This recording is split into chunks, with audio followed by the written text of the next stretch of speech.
नमस्कार दोस्तों, हमारी आज की कहानी है असली मदद।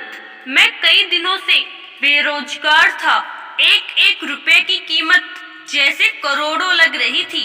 इस उठापटक में था कि कहीं नौकरी लग जाए। आज एक इंटरव्यू था, पर दूसरे शहर जाने के लिए जेब में सिर्फ 10 रुपए थे। मुझे कम से कम 200 रुपए की जरूरत थी। अपने इकलौते इंटरव्यू वाले कपड़े रात में धो, पड़ोसी की प्रेस मांग के तैयार कर पहन, अपने योग्यताओं की मोटी फाइल बगल में दबाकर 2 बिस्किट खा के निकला। लिफ्ट ले, पैदल जैसे तैसे चिलचिलाती धूप में तरबतर, बस इस उम्मीद में स्टैंड पर पहुंचा कि शायद कोई पहचान वाला मिल जाए जिससे सहायता लेकर इंटरव्यू के स्थान तक पहुंच सकूं। काफी देर खड़े रहने के बाद भी कोई नहीं दिखा। मन में घबराहट और मायूसी थी। क्या करूंगा, अब कैसे पहुंचूंगा? पास मंदिर पर जा पहुंचा। दर्शन कर सीढ़ियों पर बैठा था। मेरे पास में ही एक भिखारी बैठा था। उसके कटोरे में मेरी जेब और बैंक अकाउंट से भी ज्यादा पैसे पड़े थे। मेरी नजरें और हालात समझ के बोला, कुछ मदद चाहिए क्या? मैं बनावटी मुस्कुराहट के साथ बोला, आप क्या मदद करोगे? चाहो तो मेरे पूरे पैसे रख लो।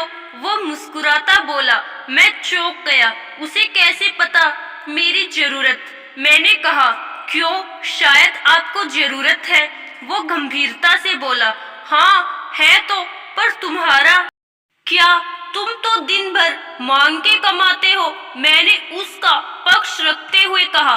वो हंसता हुआ बोला, मैं नहीं मांगता साहब, लोग डाल जाते हैं मेरे कटोरे में पुण्य कमाने के लिए। मैं तो भिखारी हूँ।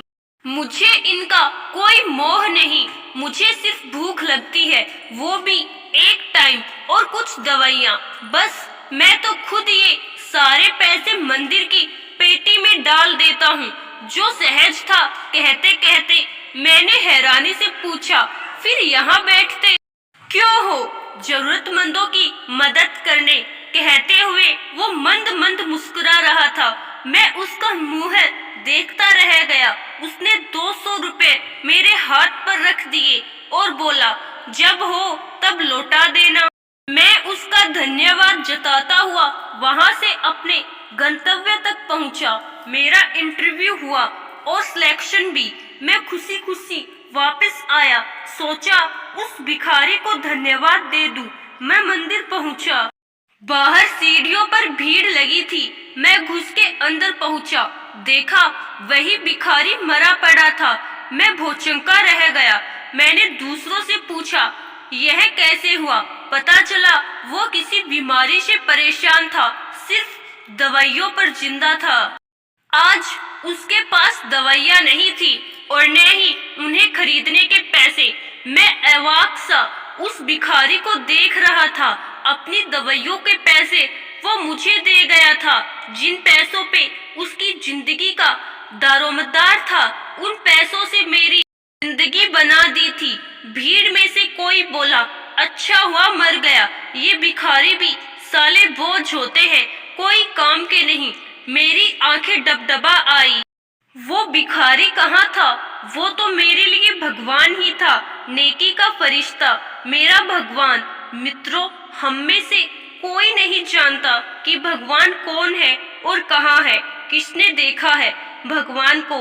बस इसी तरह मिल जाते हैं। आशा करती हूँ दोस्तों, आपको हमारी आज की कहानी जरूर पसंद आई होगी।